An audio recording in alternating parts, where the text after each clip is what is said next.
Hello everyone. आज के lecture में हम बात करेंगे मार्केटिंग मैनेजमेंट के बारे में कि क्या है मार्केटिंग मैनेजमेंट।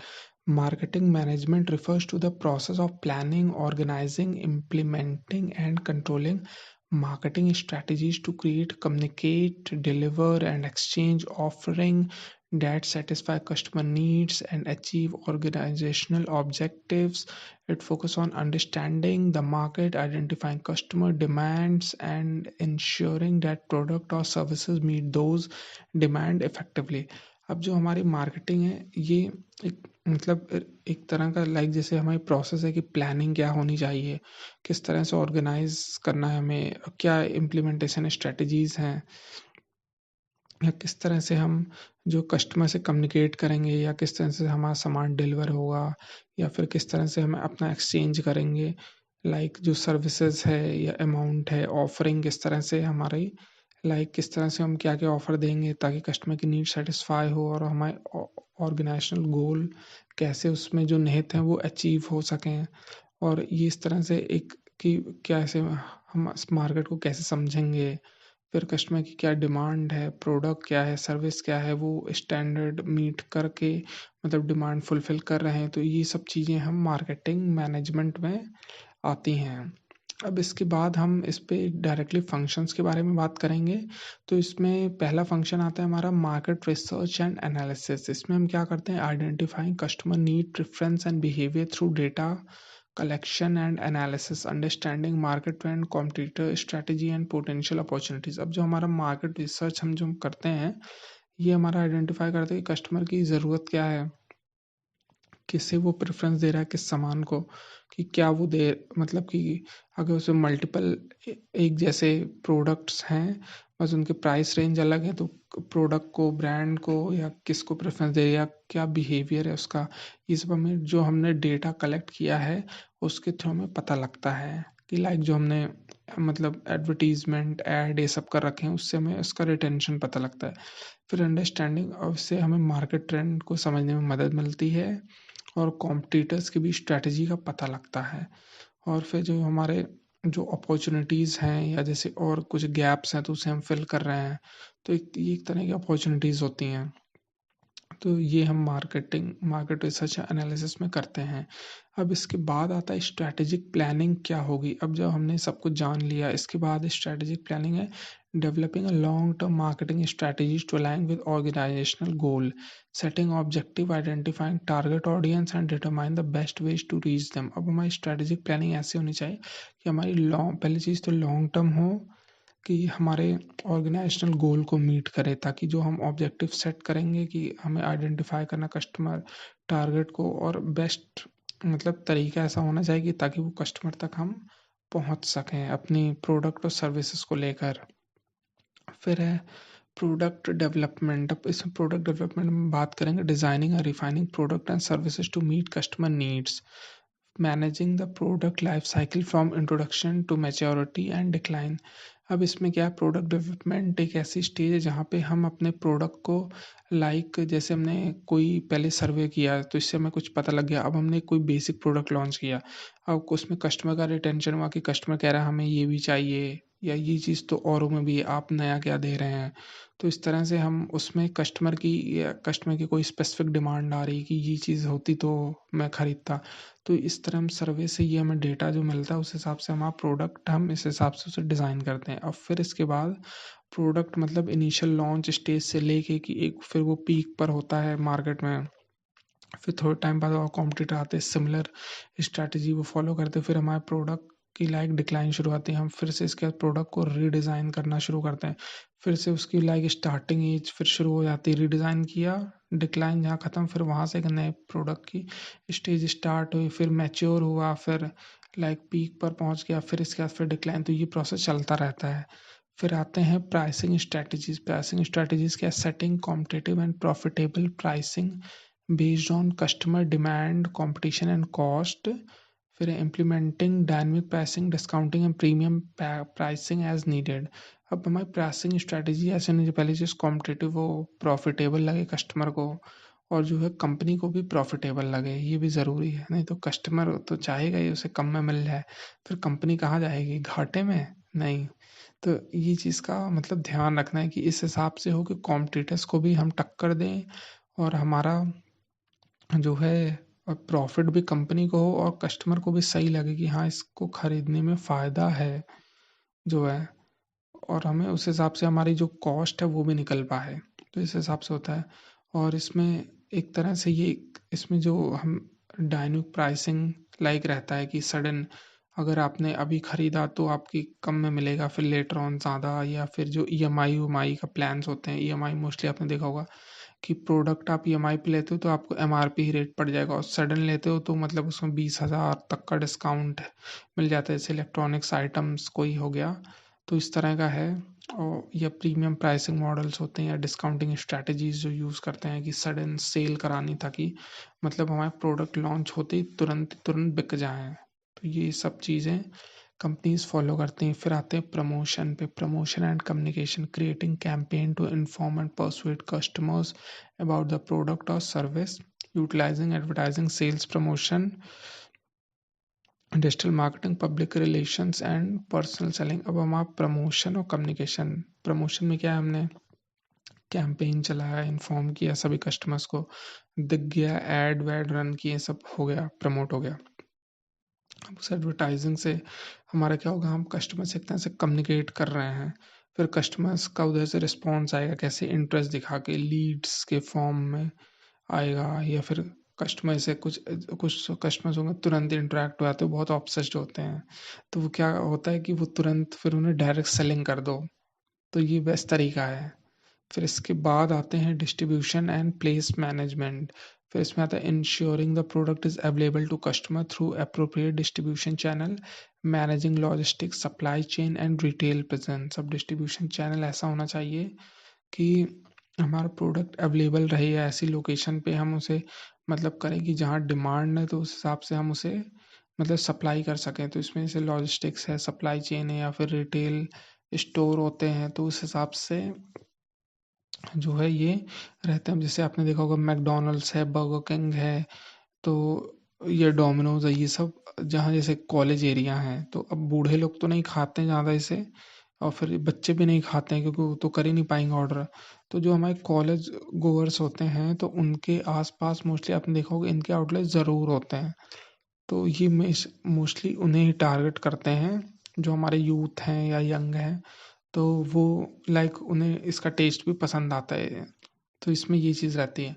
और या फिर जैसे ये लॉजिस्टिक्स है, तो इसमें क्या होता है, छोटे हब वहाँ पे ज़्यादा आदमी सामान वही लोग मंगाते हैं, क्योंकि जो बड़े लोग हैं या फिर जो मतलब हमारे एजेड हैं वो बहुत कम ऑर्डर करते हैं, मोस्टली मार्केट जाके वहीं लेना पसंद करते हैं।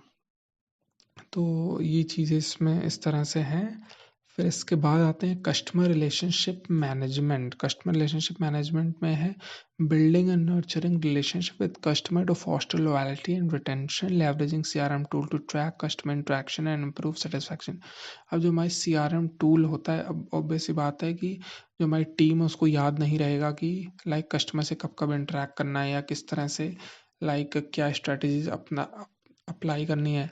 तो हमारे लोग जैसे सीआरएम टूल्स यूज़ करते हैं, तो उसमें ऑब्वियस सी बात है कि कस्टमर को वो लाइक इस तरह होता है कि ऐसे हफ्ते हफ्ते में आपने देखा होगा कि एक एक मेल ज़रूर आती है आपको, कि आपने जैसे जो सामान खरीदा है, या जैसे कोई कंपनी है तो वहाँ से मेल आएगी कि इतना डिस्काउंट है, फिर इस हफ्ते ये सेल है।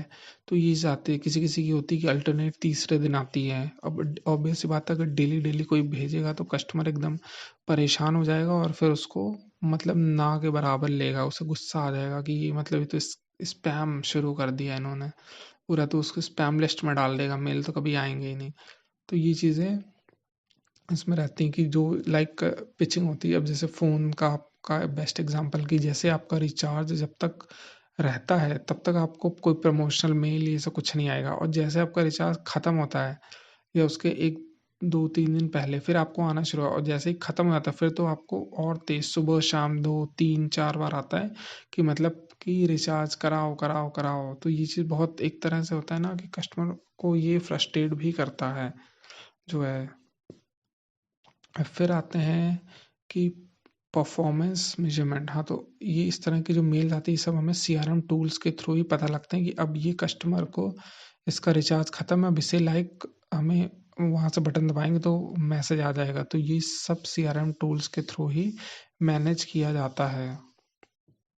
फिर है performance measurement and control, evaluating the success of marketing strategies using like return on investment, या फिर सेल्स हो गई, मार्केट शेयर है, कस्टमर फीडबैक है, making adjustment to strategies as needed based on performance data. अब जो हमारी परफॉर्मेंस का जो मेजरमेंट है या कंट्रोल कैसे पता लगेगा कि लाइक हम अपनी जो मार्केटिंग स्ट्रैटेजी है उससे ये देखेंगे कि हमने इतना लाइक मार्केटिंग में पैसा खर्च किया तो कितना रिटर्न आया, कि कितनी सेल हुई। अगर जैसे हमने 1,000 रुपये खर्चे हैं और हमें 10,000 की सेल हो गई तो हम फिर 1,000 खर्चेंगे ताकि फिर 10,000 की सेल हो। तो हम ये है मतलब कि 10% मतलब कि इन्वेस्टमेंट पे हमें जो 90% मतलब रिटर्न मिल रहा है, तो एक तरह से प्रॉफिटेबल है। तो इस तरह से हम इसे ये फॉलो करते हैं। और फिर इसके बाद मार्केट शेयर है, तो इस तरह मार्केट शेयर इंक्रीज होता रहता है अगर मतलब हमारी सक्सेस मिल रही, स्ट्रेटजी सही है सारी, और फिर कस्टमर्स का हम फीडबैक भी लेते रहते हैं टाइमली। फिर आते हैं कि और अगर ज़रूरत पड़ने पर इसे जो हमारा परफॉर्मेंस डेटा होता है कि अच्छा परफॉर्म करा, बेकार परफॉर्म करे स्ट्रेटजी, तो सेल पर असर डायरेक्टली पड़ता है, तो वो हमें दिखती है। फिर है इसका इम्पोर्टेंस की बात करेंगे। इम्पोर्टेंस ऑफ मार्केटिंग मैनेजमेंट क्या है? पहला अंडरस्टैंडिंग कस्टमर नीड, कस्टमर की नीड को समझेंगे। Help businesses understand and cater to preferences and expectation of their target market. अब जो है हम कस्टमर की इसमें नीड को समझेंगे जो हमारे बिजनेसेस हैं, ताकि वो मतलब कि टारगेट कर सके कि हाँ मतलब इन चीज़ों मतलब यहाँ यहाँ पे मार्केट है, अब उसे पेनिट्रेट करके हमें मतलब गेन करना है, सक्सेस गेन करनी है। फिर इसके बाद आते हैं building brand equity. It establish a strong brand presence, improving recognition and trust. अब जो हमारी ब्रांड बिल्डिंग है वो मतलब इस पे फोकस करता है कि मतलब एक हमारे ब्रांड की प्रेजेंस बहुत स्ट्रांग रहे मार्केट में, कि मतलब और कोई ब्रांड टिक ही ना पाए। ये हर ब्रांड की लाइक एक जो है ये ज़रूरी भी है कि अगर एक हमारा ब्रांड रिकॉग्नाइज किया जा रहा है तो लोगों का उस पर ट्रस्ट बढ़ेगा, उसकी क्वालिटी अच्छी है तो ऑब्वियस सी बात है कि लोग उसको लाइक उस पर जो है आसानी से पहचान लेंगे। अब जैसे एप्पल का फ़ोन है तो लोग देखते पहचान जाते हैं as compare to all other है। और कंपनीज का जो फ़ोन है लोग कंफ्यूज रहते हैं थोड़ा कि किसी मतलब जैसे किसी और ब्रांड का है, क्योंकि मोस्टली और सब जैसे कॉपीड हैं तो बहुत हल्का हल्का सा फ़र्क है उनके डिज़ाइन में। तो कस्टमर कंफ्यूज रहता है मोस्टली, अगर इसे बंद रहे और वैसे उस पर कोई और लोगो ना दिखाया जाए तो पहचानने में मुश्किल होगी। तो फिर इसके बाद आते हैं हमारा कि ड्राइविंग सेल्स एंड रेवेन्यू। अब इसमें आता है enhancing customer acquisition and retention directly impacting profitability. अब हमारी जो जो है कस्टमर अगर जैसे हमारे प्रोडक्ट को जैसे ज़्यादा बढ़ गए लाइक, तो इसमें क्या होगा कि हमारी सेल्स को ही आगे बढ़ाएगा। लाइक सेल होगी तो रेवेन्यू ज़्यादा होगा।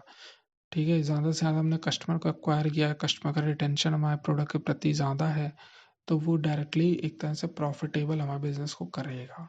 फिर इसके बाद आते हैं adapting to market changes, allowing businesses to stay competitive by responding to market dynamics, technological advancement and consumer trend।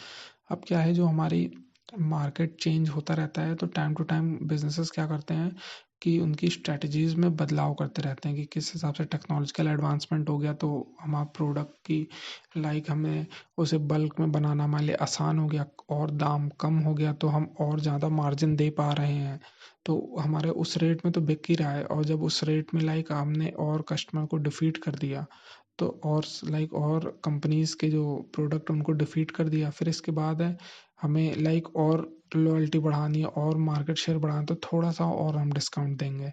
तो इस तरह क्या होगा, कंज्यूमर का ट्रेंड देखते हैं कि रहता है कि अच्छा चलो और ये तो इतने कम में नहीं आता था, इतने कम में मिल रहा है तो इन्हीं से खरीदते हैं। तो ये चीज़ होती है कि एक तरह से कंपनीज मतलब कि बहुत ज़्यादा मार्जिन बना के चलती हैं कि मतलब पहले आपने देखा होगा वही सामान 5% डिस्काउंट पे मिल 1%, 5%, 10%, 15, 20, 25, 30, 35, 50%। तो इतना वो ऑलरेडी मार्जिन रहता है हमेशा। सो इस तरह से लाइक कंपनी एक तरह से ये कह लें कि मतलब कस्टमर को फूलिश बनाते रहते हैं कि ये सब एक तरीका है कि लाइक कस्टमर को टैप करने का, ताकि मतलब मेन उनका यही रहता है कि जो आपने अमाउंट पे किया है उसी पे सारे बिलिंग विलिंग रहती है। जो डिस्काउंट स्ट्रैटेजीज हैं ये एक तरह से मतलब है कि कस्टमर को मतलब कि मतलब लुभाने के लिए बस, और इसका कोई पर्पस नहीं है।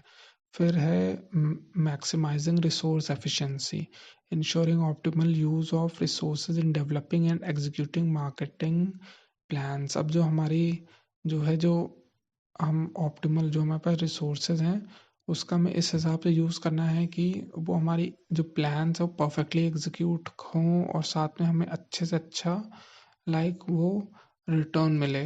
हमें इस हिसाब से रिसोर्स को यूज़ करना है। फिर इसके बाद आते हैं हम इसके एग्जाम्पल को देखेंगे। इसका एग्जाम्पल है कि कोका कोला मार्केटिंग मैनेजमेंट कैसे होता है, कोका कोला कैसे करते हैं लोग। कि conduct extensive market research to understand global customer preference. अब कोका कोला ने हर जगह अपनी पूरी मार्केट में प्रेजेंस बना रखी है, वो ऐसे नहीं बनाई होगी। उन्होंने रिसर्च किया होगी अच्छा जैसे और कोई प्रोडक्ट चल रहा है या नहीं चल रहा था तो इनिशियल में कि आप ठंडा पीना पसंद करते हैं, गर्मी में आपको गर्मी लगती तो आप क्या पीना पसंद करते हैं, तो इस तरह से या इसको पीने से आपको रिलैक्सेशन मिलेगी, अच्छा फील होगा। तो ये सब होता है कि जैसे उस समय पानी लाइक मिसिंग था मार्केट में, कहीं जा रहे हैं ट्रैवल कर रहे हैं तो वाटर हर जगह लेके ट्रैवल, पानी गर्म हो जाता है, हर जगह एसी नहीं लगा है। तो इन्होंने अपने लाइक वो जो एक होते हैं ना कि वेंडिंग मशीन्स वो सब वहाँ प्रोवाइड करना शुरू की। तो उससे ही क्या हुआ कि कस्टमर को इससे डेटा इन्होंने पहले देखा तो उससे ये लॉन्च किया, तो फिर इसके बाद ही पानी की बॉटल तो बाद में आई है। फिर इसके तो इससे कस्टमर का लाइक उन्हें मतलब डेटा के अकॉर्डिंग फिर उन्होंने एक्ट किया। फिर उन्होंने लाइक अलग अलग प्रोडक्ट डेवलप किए कि diet coca cola zero sugar या cater to health conscious customer, मतलब अलग अलग इन्होंने ये अपने वेरिएंट्स लॉन्च किए हैं मतलब डिपेंडिंग अपॉन यूज़र नीड। तो लोगों ने लाइक फिर उस पर रिटेंशन शो किया, खरीदना शुरू किया। अब इन्होंने अपनी जो स्ट्रैटेजिकली एडवर्टाइज किया कैंपेन को अलग अलग मीडिया प्लेटफॉर्म्स के थ्रू, तो इससे होता क्या है कि लाइक लोग इसे खरीदते हैं कि हाँ मतलब ये दिख रहा है, ब्रांड वैल्यू बनना शुरू हो, क्योंकि कस्टमर बार बार देखेगा तो दिमाग में वो एकदम पूरा बैठ जाता है कि अच्छा और कोई नहीं, पेप्सी नहीं लेनी, हमें यही लेना है। तो वो चीज़ होती है कि और सारे ब्रांड हम साइड करके अच्छा कोका कोला तुरंत आसान है नाम, तुरंत आगे को क्या चाहिए, कोका कोला चाहिए। तो ये चीज़ है। और कहीं कहीं ये भी रहता है कि लाइक बहुत से ब्रांड ऐसा भी करते हैं कि लाइक वो जो हमारा प्रोडक्ट होता है उसे शेल्फ में ऊपर रखने के लिए भी लाइक और जो आउटलेट स्टोर्स हैं उन सबको लाइक पेमेंट दी जाती है एक्स्ट्रा कि आप हमारे ब्रांड को ऊपर प्लेस करें, उसकी एक्स्ट्रा प्राइस मिलती है। तो ये मतलब कॉमन है ये चीज़ें जो है। ये कहीं कहीं गलत भी हो सकते हैं लेकिन ये चीज़ बहुत कॉमन है। फिर इसके बाद है यूज़।